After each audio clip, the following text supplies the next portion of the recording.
Fort Rucker, Alabama is home of the Army's 1st Aviation Brigade.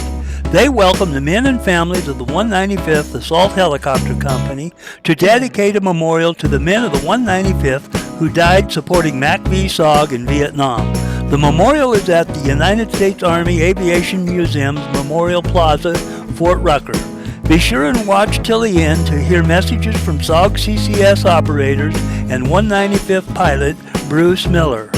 Gold Star families who lost their loved ones in Vietnam with the 195th and MACV-SOG are as much our family as our children are. We suffer their loss every day just like they do. Their loved ones are never forgotten. Our fallen comrades are Robert Wayne Ellis, John Patrick Brennan, Charles David Jagler, Richard Allen Smith Sr., Tony Maria Vasquez, Edward Bro Smiley Jr., James Lawrence Howell, Charles Garvin Duggan, Robert Ira Rabb, James Delvin Smith, and Michael Joe Higginbotham.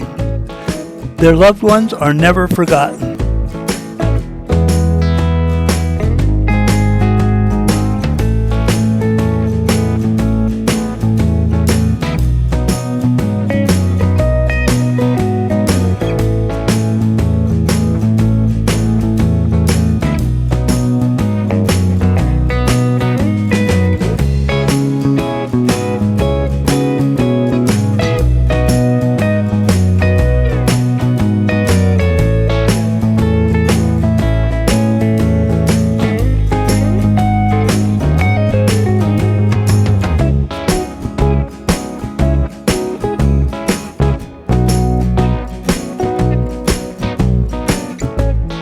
On April 27, 1944, a Sikorsky YR-4B performed the first combat rescue of a downed airman behind enemy lines, a bright light mission. The 1st Air Commando Group was sent to India to put pressure on Japanese forces in Burma. They took with them a new, untested in combat machine called a helicopter. Pilot Lieutenant Carter Harmon was tasked to rescue Tech Sergeant Ed Murphy Aladovkak, pilot of a Stinson L-1A, who was transporting 3 wounded British soldiers. Lieutenant Harmon received the Distinguished Flying Cross for his successful rescue of the 4 soldiers.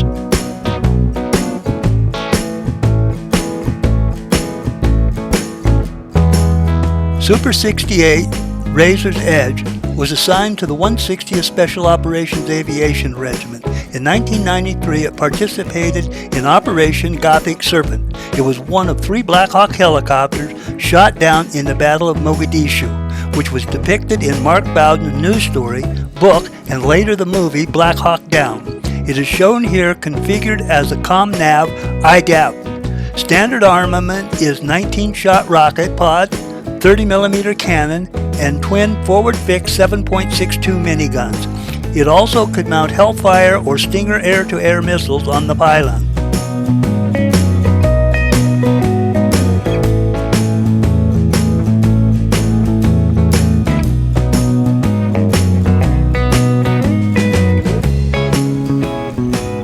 I've had the opportunity to talk to 2 folks. Carl Winsell, who on the 30th of April of 1970, him and his team were pulled out of harm's way, almost certain death, by crews of the 195th. Fred Lindsay, who was the commander of Command and Control south of Quan Loy, I got an email from him yesterday. Both were planning to attend. Fred's wife is ill. Carl had some construction issues going on at the house that went awry, so he had to stay for that. But what I like to do is read just a few lines that Fred Lindsay sent to me yesterday. Please extend my congratulations and deep appreciation to all your fellow warriors of the 195th Assault Helicopter Company for their heroic actions in Vietnam. Your Sky Chiefs, Ghost Riders, and Thunder Chickens were responsible for our enormous success that I've described in our book. Haven't got it? This is it. In it, I describe all the valiant and skilled pilots and crewmen who were responsible for saving the lives of many of our recon teams who ran our missions behind lines in Cambodia primarily.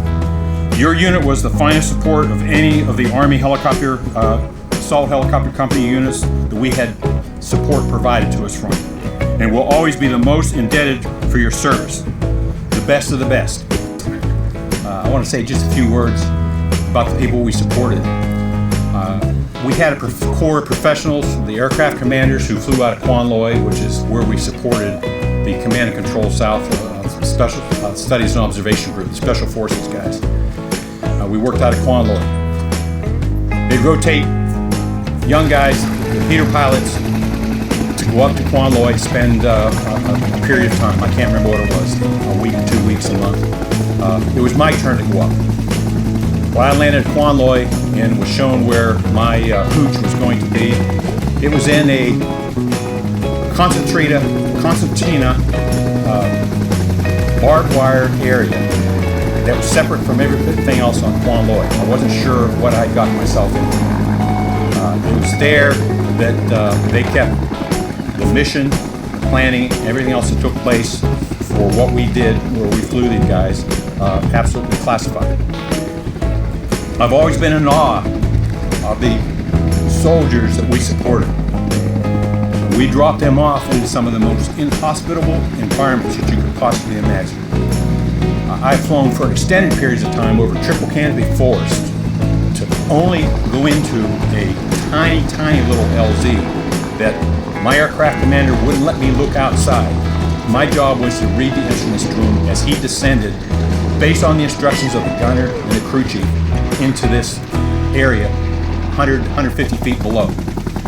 When I looked up, I snuck a peek out of the cockpit. When I looked up, it scared me to death because I couldn't see the sky.